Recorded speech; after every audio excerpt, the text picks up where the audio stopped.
Hello and welcome to Quick Tip 88, and I just wanted to say a few things about the DateTime object. So I've got a little simple program here and we're going to just go through a couple of examples. I put these in the once statement, so they're going to be happening once, and I've applied this little program to a chart. So to start with, we've just got two integer variables. One integer variable we're setting to be 5,000. The second, var2, we're setting to be equal to the first. If we look at the print statement, we're just printing variable 1 and variable 2. So as you would expect at this point, we're going to see both of them are equal to 5,000. That's normal. If we now set variable 1 to be 1,000, what we would expect is that variable 1 is going to be 1,000, but variable 2, even though we've set variable 2 equal to variable 1, that is in the past, variable 2 is going to be 5,000. So if we look at the program again, you'll see that that is indeed the case. Now what we're also going to be doing is looking at a few instances of a DateTime object. So what I'm going to do, I'm just going to remove some of these comments. And let's just first of all go down to here. So we're going to be printing 3 and 4. So what we're doing is we're setting date time to be a date time based on first date and start time. And if we just go up the screen, you'll see that first date and start time are inputs. The first date in the format, the TradeStation format, years since 1900, then the month, then the day in the month, and then the start time 0100. So we're creating a date time using that information. We're calling that start date time. Then we're going to say hist start date time, which is another date time variable, is equal to new date time. So we're setting up a new variable, new date time. So what we would expect, I think, in this one is that we would see the start date time based on the date and month we put in the inputs, and then the hist start dt, we're not going to get anything because there's nothing in it yet.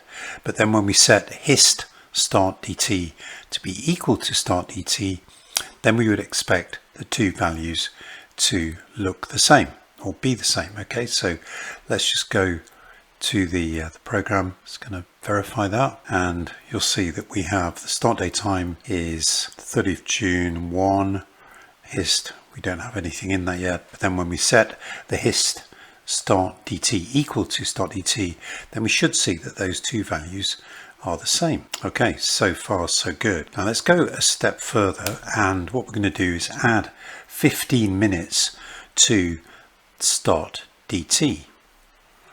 So I'm going to again comment out the rest of it, and we're just going to run this little bit. So what we're doing now, again, we're just going to add 45 minutes to start dt. We haven't done anything as far as we know to hist start dt, and what we're doing in print 5 is just printing out the values of start dt and hist start dt.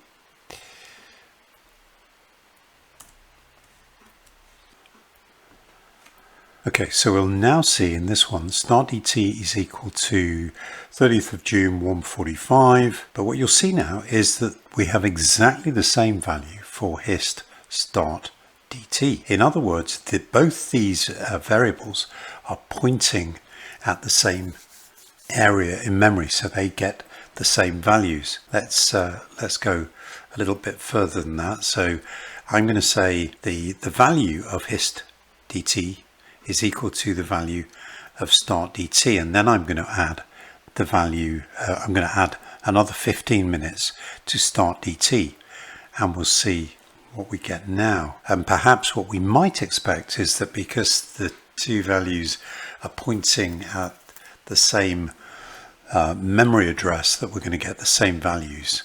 So let's verify that, and indeed you'll see now that these two are giving exactly the same value.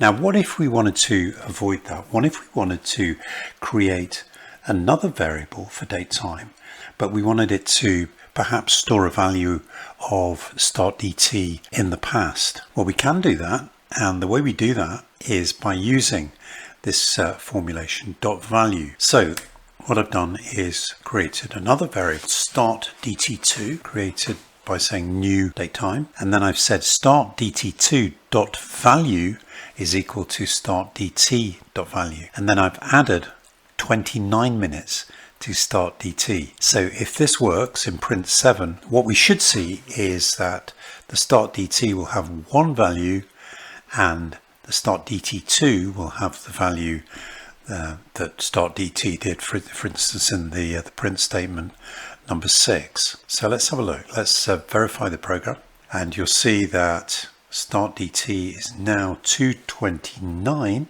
Start dt2 is equal to 200, 2 o'clock. And that is the value that start dt was before we added this value. So what we've successfully done is being able to modify start dt, but that has not changed start dt2. And the reason for that is because we did not set them to point at the same memory address. They are different variables, and we kept them different by saying start dt2 dot value equals start dt dot value. So hopefully that might be useful for you. Might need to watch that again quickly, but it could potentially save you some problems when you're programming using the datetime object. Thank you.